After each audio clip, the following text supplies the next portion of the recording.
Hello friend. आप सब कैसे हैं? स्वस्थ और मस्त होंगे। आप सब यूपी टेट जूनियर की परीक्षा की अच्छे से तैयारी कर रहे होंगे, जो कि सामाजिक विज्ञान में शामिल। चैप्टर का नाम है सामाजिक विज्ञान से इस्लाम का भारत में आगमन एवं तुर्की आक्रमण से बहुविकल्पीय प्रश्नों को अध्ययन करेंगे। आइए देखते हैं। प्रश्न 1 है, हजरत मोहम्मद का जन्म कब और कहाँ हुआ था? तो हजरत मोहम्मद का जन्म कब और कहाँ हुआ था? तो जन्म इनका हुआ था 570 ईस्वी में। कहाँ पर हुआ था? मक्का में। ऑप्शन ए सही हो जाएगा, 570 मक्का में हुआ था। प्रश्न देखिए 2। प्रश्न 2 है, मोहम्मद साहब के मक्का छोड़कर मदीना जाने की घटना को क्या कहा जाता है? मोहम्मद साहब के मक्का छोड़कर मदीना जाने की घटना को हम क्या कहते हैं? तो इसमें हो जाएगा ऑप्शन सी से हो जाएगा हिजरत कहते हैं। ऑप्शन सी से हो जाएगा हिजरत। हिजरत में यहीं से हिजरत संबत की शुरुआत होती है। ऑप्शन सी सही होगा। प्रश्न तीन है, भारत पर आक्रमण करने वाले प्रथम सफल अरबपति सेनापति कौन था? भारत पर आक्रमण करने वाला प्रथम सफल अरबपति कौन था? तो इसमें कौन हो जाएगा? ऑप्शन बी से हो जाएगा मोहम्मद बिन कासिम था। जो मोहम्मद बिन कासिम 712 में सिंध पर ये विजय प्राप्त करता है। तो ऑप्शन बी से हो जाएगा मोहम्मद बिन कासिम। प्रश्न 4 है, इस्लाम धर्म के 3 बुनियादी सिद्धांत कौन से हैं? इस्लाम धर्म के 3 बुनियादी सिद्धांत कौन से हैं? तो इसमें कौन हो जाएगा? ऑप्शन सी सही हो जाएगा, समता, समानता और बंधुत्व। ऑप्शन सी सही होगा। यानी कि इस्लाम धर्म के 3 बुनियादी सिद्धांत कौन से हैं? पहला है समता, दूसरा समानता और तीसरा है बंधुत्व। ऑप्शन सी सही होगा। प्रश्न देखिए 5। प्रश्न 5 है, मोहम्मद गजनवी ने भारत पर कितने बार आक्रमण किया था? मोहम्मद गजनवी ने भारत पर कितने बार आक्रमण किया था? ऑप्शन डी सही हो जाएगा 17 बार। मोहम्मद गजनवी ने भारत पर 17 बार आक्रमण किया था। ऑप्शन डी सही होगा। प्रश्न देखिए 6। प्रश्न 6 है, प्रसिद्ध विद्वान अल-बुरूनी ने भारत के बारे में कौन से पुस्तक लिखी थी? प्रसिद्ध विद्वान अल-बुरूनी ने भारत के बारे में कौन से पुस्तक लिखी थी? तो ये कौन हो जाएगा? ऑप्शन बी सही हो जाएगा, तहकीक हिंद, किताब उल हिंद लिखे थे। जो कि अल-बुरूनी जो थे मोहम्मद गजनवी के साथ भारत आए थे। ऑप्शन बी सही होगा। प्रश्न 7 है, तराइन का प्रथम युद्ध 1191 में किसने जीता था? तराइन का प्रथम युद्ध 1191 में किसने जीता था? ऑप्शन सी सही हो जाएगा, पृथ्वीराज चौहान। तराइन का प्रथम युद्ध 1991 में किसने जीता था? पृथ्वीराज चौहान जीते थे। किसके साथ? मोहम्मद गौरी के साथ। प्रश्न 8 है, भारतीयों ने अरबों से निम्नलिखित में से क्या सीखा? जो भारतीय लोग थे अरबों से क्या ये लोग सीखे? तो क्या सीखे थे? कागज बनाना सीखे थे। भारतीयों ने अरबों से क्या बनाना सीखा था? कागज बनाने के लिए, जिसमें शतरंज और शून्य अरबों ने भारतीय सीखा था। शतरंज और शून्य अरबों ने भारतीयों से सीखा था। ऑप्शन ए सही होगा। प्रश्न देखिए 9। प्रश्न 9 है, इस्लाम के 5 सिद्धांतों में ज़कात का अर्थ क्या है? इस्लाम के 5 सिद्धांतों में ज़कात का अर्थ क्या है? तो ज़कात का अर्थ क्या होता है? ऑप्शन सी से हो जाएगा, आय का 2.5% हिस्सा दान देना। यानी कि इस्लाम के 5वां सिद्धांतों में ज़कात क्या है? यानी कि आय का 2.5 हिस्सा दान करना। ऑप्शन सी सही होगा। प्रश्न 10 है, राजपूतों पर तुर्की की विजय का एक प्रमुख सैन्य कारण क्या था? राजपूतों पर तुर्की की विजय का एक प्रमुख सैन्य कारण क्या था? तो इसमें क्या था? ऑप्शन बी सही हो जाएगा, तुर्कों के पास कुशल तीरंदाज और घुड़सवार फुर्तीले घुड़सवार थे। तुर्कों के पास कुशल तीरंदाज और फुर्तीले घुड़सवार थे। ऑप्शन बी सही होगा। प्रश्न देखिए 11। प्रश्न 11 है, इस्लाम धर्म के प्रवर्तक हजरत मोहम्मद साहब की मृत्यु कब हुई थी? इस्लाम धर्म के प्रवर्तक हजरत मोहम्मद साहब की मृत्यु कब हुई थी? तो इनका मृत्यु कब होता है? ऑप्शन सी सही हो जाएगा, 632 में होता है। 632 ईस्वी में ऑप्शन सी सही होगा।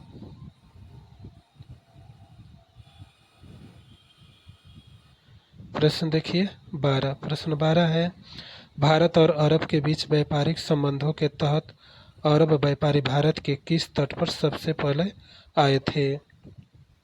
भारत और अरब के बीच व्यापारिक संबंधों के तहत अरब व्यापारी भारत के किस तट पर सबसे पहले आए थे? तो इसमें कौन हो जाएगा? ऑप्शन ए सही हो जाएगा, मालाबार तट, केरल। मालाबार तट पर यानी कि केरल में ये लोग आए थे। ऑप्शन ए सही होगा। प्रश्न देखिए 13। प्रश्न 13 है, महमूद गजनवी के आक्रमण के समय अल-बिरूनी ने किस भाषा को सीखा और भारतीय ग्रंथों में अध्ययन किया? महमूद गजनवी के आक्रमण के समय अल-बिरूनी ने किस भाषा को सीखा और भारतीय ग्रंथों को अध्ययन किया? तो वह कौन से भाषा को सीखा था? ऑप्शन सी सही हो जाएगा, संस्कृत भाषा को सीखा था। ऑप्शन सी सही होगा। प्रश्न 14 है। प्रश्न 14, मोहम्मद गौरी और राजा जयचंद के बीच चंद्रवार का युद्ध किस वर्ष होता है? मोहम्मद गौरी और राजा जय सिंह के बीच चंद्रवार का युद्ध कब होता है? ये होता है, ऑप्शन सी से हो जाएगा, 1194 में होता है। ऑप्शन सी सही होगा। प्रश्न 15 देखिए। प्रश्न 15 है, प्रसिद्ध ग्रंथ शाहनामा किसकी रचना है? प्रसिद्ध ग्रंथ शाहनामा रचना किसकी थी? तो ये किसकी हो जाएगा? प्रसिद्ध ग्रंथ शाहनामा। तो शाहनामा किसका हो जाएगा? ऑप्शन बी से हो जाएगा, फिरदौसी का हो जाएगा। ऑप्शन बी सही, फिरदौसी। प्रश्न देखिए 16। प्रश्न 16 है, इस्लाम धर्म की स्वीकार्यता के संदर्भ में भारत के किस शासक ने अरबपति व्यापारियों को मस्जिद बनाने की अनुमति दी थी? किस शासक ने अरब व्यापारियों को मस्जिद बनाने की अनुमति दी थी? तो यह कौन हो जाएगा? ऑप्शन सी से हो जाएगा, राजा सिद्धराज जय सिंह ने दिया था। ऑप्शन सी सही हो जाएगा, राजा सिद्धराज जय सिंह ने दिया था। ऑप्शन सी सही होगा। प्रश्न देखिए 17। प्रश्न 17 है, अरबों ने भारतीयों से कौन सा खेल सीखा जो बाद में शतरंज के नाम से प्रसिद्ध हो गया? अरबों ने भारतीयों से कौन सा खेल सीखा जो बाद में शतरंज के नाम से प्रसिद्ध हो गया? तो ये हो जाएगा, ऑप्शन बी से हो जाएगा, चतुरंग हो जाएगा। ऑप्शन बी से हो जाएगा, चतुरंग। प्रश्न देखिए 18। प्रश्न 18 है, ख्वाजा मोइनुद्दीन चिश्ती किसके साथ भारत आए थे? ख्वाजा मोइनुद्दीन चिश्ती किसके साथ भारत आए थे? ऑप्शन बी से हो जाएगा, मोहम्मद गौरी के साथ आए थे। ख्वाजा मोइनुद्दीन चिश्ती मोहम्मद गौरी के साथ आए थे। ऑप्शन बी सही होगा। प्रश्न देखिए 19।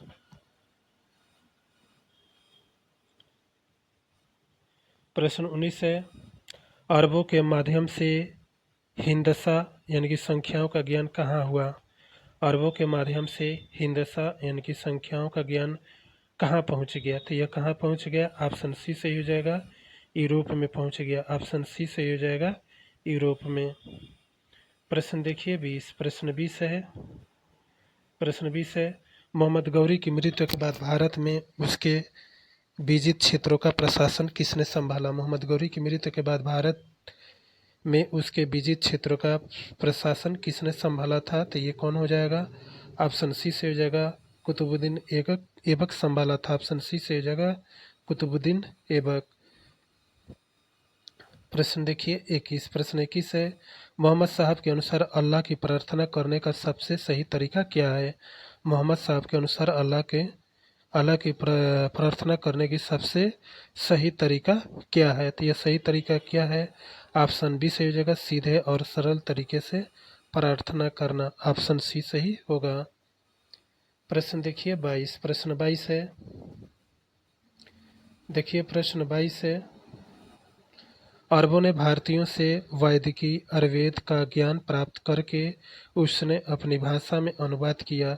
उसके प्रसिद्ध अनुवादक का क्या नाम था? तो प्रसिद्ध अनुवादक का नाम क्या था? ऑप्शन सी सही हो जाएगा, मनका। प्रश्न देखिए 23। प्रश्न 23 से मोहम्मद गजनवी का भारत पर आक्रमण करने का मुख्य उद्देश्य क्या था? मोहम्मद गजनवी को भारत पर आक्रमण करने का मुख्य उद्देश्य क्या था? ऑप्शन बी सही हो जाएगा, भारत की संपत्ति लूटना और मध्य एशिया में राज्य बढ़ाना। ऑप्शन बी सही होगा, भारत की संपत्ति लूटना और मध्य एशिया में अपना राज्य बढ़ाना। ऑप्शन बी सही। प्रश्न देखिए 24। प्रश्न 24 है, 11वीं शताब्दी में किस तुर्क आक्रमणकारी ने उत्तर भारत में अपनी शक्ति विस्तार किया? 11वीं शताब्दी में किस तुर्क आक्रमणकारी ने उत्तर भारत में अपने शक्ति का विस्तार किया था? तो कौन किया था? ऑप्शन बी से हो जाएगा, मोहम्मद गजनवी ने। ऑप्शन बी से हो जाएगा, मोहम्मद गजनवी ने किया था। प्रश्न देखिए 25। प्रश्न 25 है, इस्लाम धर्म में नमाज के लिए क्या नियम बताया गया है? इस्लाम धर्म में नमाज के लिए क्या नियम बताया गया है? तो नियम क्या है? ऑप्शन सी से हो जाएगा, प्रतिदिन 5 बार नमाज अदा करना चाहिए। ऑप्शन सी से ही होगा। प्रश्न देखिए 26। प्रश्न 26 है, पृथ्वीराज चौहान ने मोहम्मद गौरी को किस युद्ध में पहली बार हराया था? पृथ्वीराज चौहान ने मोहम्मद गौरी को किस युद्ध में पहली बार हराया था? तो ये हो जाएगा तराइन का प्रथम युद्ध। ऑप्शन ए सही होगा, जो प्रथम तराइन का युद्ध होता है कब? 1191 में। प्रश्न देखिए 27। प्रश्न 27 है, तुर्की आक्रमण के समय भारतीय समाज की सबसे बड़ी कमजोरी क्या थी? तुर्की आक्रमण के समय भारतीय समाज की सबसे बड़ी कमजोरी क्या थी? तो क्या था? ऑप्शन बी सही था, जाति पात, ऊंच नीच और छुआछूत की भावना थी। तुर्की आक्रमण के समय भारतीय समाज की सबसे बड़ी कमजोरी क्या थी? जाति पात, ऊंची नीच और छुआछूत की भावना थी। ऑप्शन बी सही होगा। प्रश्न देखिए 28। प्रश्न 28 है, प्रश्न 28 है, इस्लाम के आगमन के बाद भारतीयों ने अरबों से कौन सा नया व्यंजन यानी कि पकवान बनाना सीखा? इस्लाम के आगमन के बाद भारतीयों ने अरबों से कौन सा नया पकवान बनाने के लिए सीखा था? तो कौन हो जाएगा? ऑप्शन बी से हो जाएगा, समोसा। समोसा बनाने के लिए व्यंजन भारतीय लोग इस्लाम से सीखते हैं। प्रश्न देखिए 29। प्रश्न 29 है, हिंदसा शब्द का प्रयोग अरब ने किसके लिए किया था? हिंदसा शब्द का प्रयोग अरबों ने किसके लिए ये प्रयोग किया था? ऑप्शन बी सही हो जाएगा, भारतीय गणित और अंकों के लिए किया था हिंदसा शब्द। ऑप्शन बी सही होगा। प्रश्न देखिए 30। प्रश्न 30 है, मोहम्मद गौरी को भारत में तुर्क राज्य का वास्तविक संस्थापक क्यों माना जाता है? मोहम्मद गौरी को भारत में तुर्क राज्य का वास्तविक संस्थापक क्यों माना जाता है? क्यों माना जाता है? ऑप्शन बी सही हो जाएगा, क्योंकि उसने दिल्ली और उत्तर भारत को जीतकर राज्य का विस्तार किया था। ऑप्शन बी सही होगा। प्रश्न देखिए 31। प्रश्न 31 से, हिजरत के समय मोहम्मद साहब किस शहर से मदीना गए थे? हिजरत के समय मोहम्मद साहब किस शहर से मदीना गए थे? कहाँ से गए थे? मक्का से। ये कहाँ चले जाते हैं?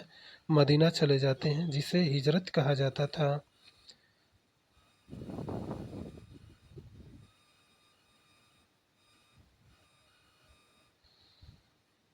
प्रश्न देखिए 32। प्रश्न 32 है, इस्लाम के आगमन के समय अरब में कौन लोग रहते थे?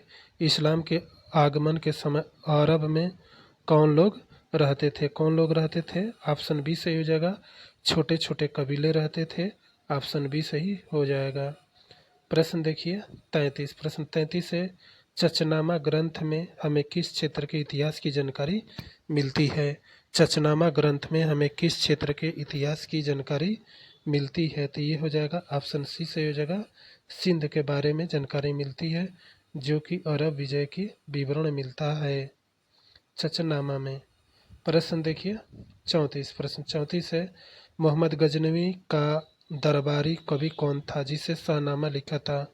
मोहम्मद गजनवी का दरबारी कवि कौन था जिसने शाहनामा लिखा था? तो दरबारी कौन था? फिरदौसी था। ऑप्शन सी सही हो जाएगा, फिरदौसी। प्रश्न देखिए 35, प्रश्न 35 है, तराइन का द्वितीय युद्ध 1992 में क्यों महत्वपूर्ण माना जाता है? तराइन का द्वितीय युद्ध 1992 में क्यों महत्वपूर्ण माना जाता है? तो क्या हो जाएगा? ऑप्शन बी सही हो जाएगा। इससे भारत में तुर्की साम्राज्य की नींव पड़ी थी, इसीलिए जाना जाता है। ऑप्शन बी सही होगा।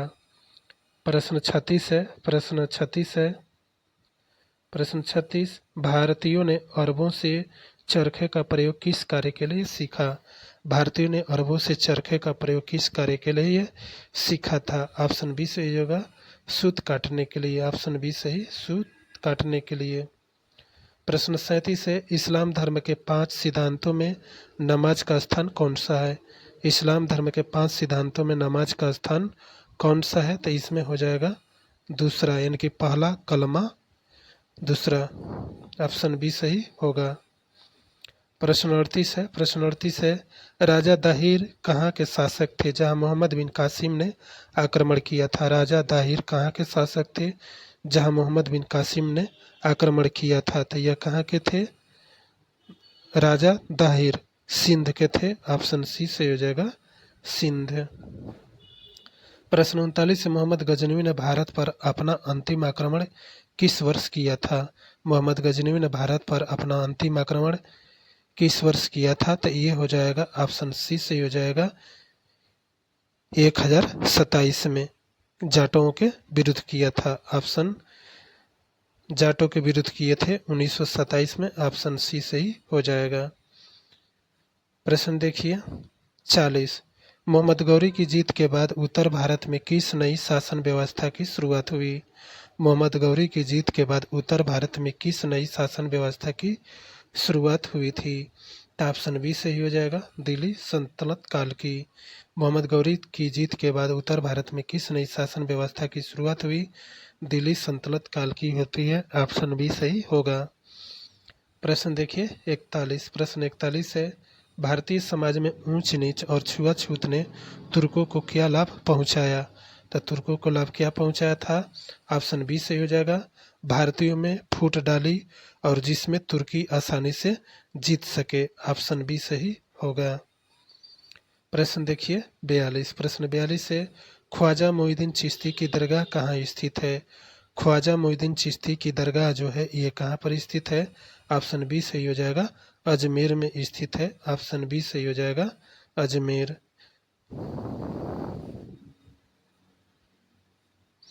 प्रश्न देखिए 43, प्रश्न 43 है, अरबों ने भारतीयों से खगोल शास्त्र की कौन सी प्रसिद्ध पुस्तक का अनुवाद करवाया? अरबों ने भारतीयों से खगोल शास्त्र की कौन सी प्रसिद्ध पुस्तक का अनुवाद कराया था? तो ऑप्शन बी सही हो जाएगा, ब्रह्म स्फुट सिद्धांत। ऑप्शन बी सही हो जाएगा, ब्रह्म स्फुट सिद्धांत, जो कि अरब में अल सिंध हिंद नाम से जाना जाता। प्रश्न 44 देखिए, प्रश्न 44 है, तुर्की सेना के पास कौन से पशु की श्रेष्ठ नस्ल थी जिसने उन्हें जीत दिलाई? तुर्की सेना के पास कौन से पशु की श्रेष्ठ नस्ल थी जिसने उन्हें जीत दिलाई थी? तो को क्या था? ऑप्शन सी सही हो जाएगा, घोड़े थे। ऑप्शन सी सही होगा। प्रश्न देखिए 45, प्रश्न 45 है, मोहम्मद गौरी के सेनापति कौन था जिसने नालंदा विश्वविद्यालय को नष्ट किया था? मोहम्मद गौरी का सेनापति कौन था जिसने नालंदा विश्वविद्यालय को नष्ट किया था? तो ऑप्शन सी सही हो जाएगा, बख्तियार खिलजी था। ऑप्शन सी से हो जाएगा, बख्तियार खिलजी, जो कि मोहम्मद गौरी के सेनापति था। प्रश्न देखिए 46, प्रश्न 46 है, इस्लाम के अनुसार कलमा क्या है? इस्लाम के अनुसार जो है ये कलमा क्या है? तो ऑप्शन बी सही हो जाएगा, अल्लाह एक है और मोहम्मद उसके पैगंबर है, यह स्वीकार करना। अल्लाह एक है और मोहम्मद उसके पैगंबर है, यह स्वीकार करना। अल्लाह के इस्लाम के अनुसार ये कलमा है। प्रश्न देखिए 47, प्रश्न 47 है, अरब और भारत के सांस्कृतिक आदान प्रदान से कौन सी नई भाषा का विकास होने लगा? तो कौन से भाषा का हिंदवी और उर्दू की भाषा का विकास होने लगा। ऑप्शन सी सही होगा। प्रश्न देखिए 47। प्रश्न 47 है, मोहम्मद गजनवी के साथ सोमनाथ का मंदिर किस राज्य में स्थित था? मोहम्मद गजनवी के समय सोमनाथ का मंदिर किस राज्य में स्थित था? तो गुजरात में था। ऑप्शन सी सही हो जाएगा, गुजरात। प्रश्न 49 है, मोहम्मद गौरी को किस युद्ध के बाद दिल्ली पर नियंत्रण प्राप्त हुआ? मोहम्मद गौरी को किस युद्ध के बाद दिल्ली का नियंत्रण प्राप्त होता है? तो ये हो जाएगा ऑप्शन बी से हो जाएगा तराइन का द्वितीय युद्ध, जो 1192 में होता है। प्रश्न देखिए 50। प्रश्न 50 है, मलिक और अमीर जैसी उपाधियां भारत में किसके साथ आई? मलिक और अमीर जैसी उपाधियां भारत में किसके साथ आई थी? ऑप्शन बी सही हो जाएगा, तुर्कों के साथ आया था। ऑप्शन बी सही होगा। साथियों, अच्छा लगे तो हमारे चैनल को सब्सक्राइब करें, लाइक करें और कमेंट करें। धन्यवाद।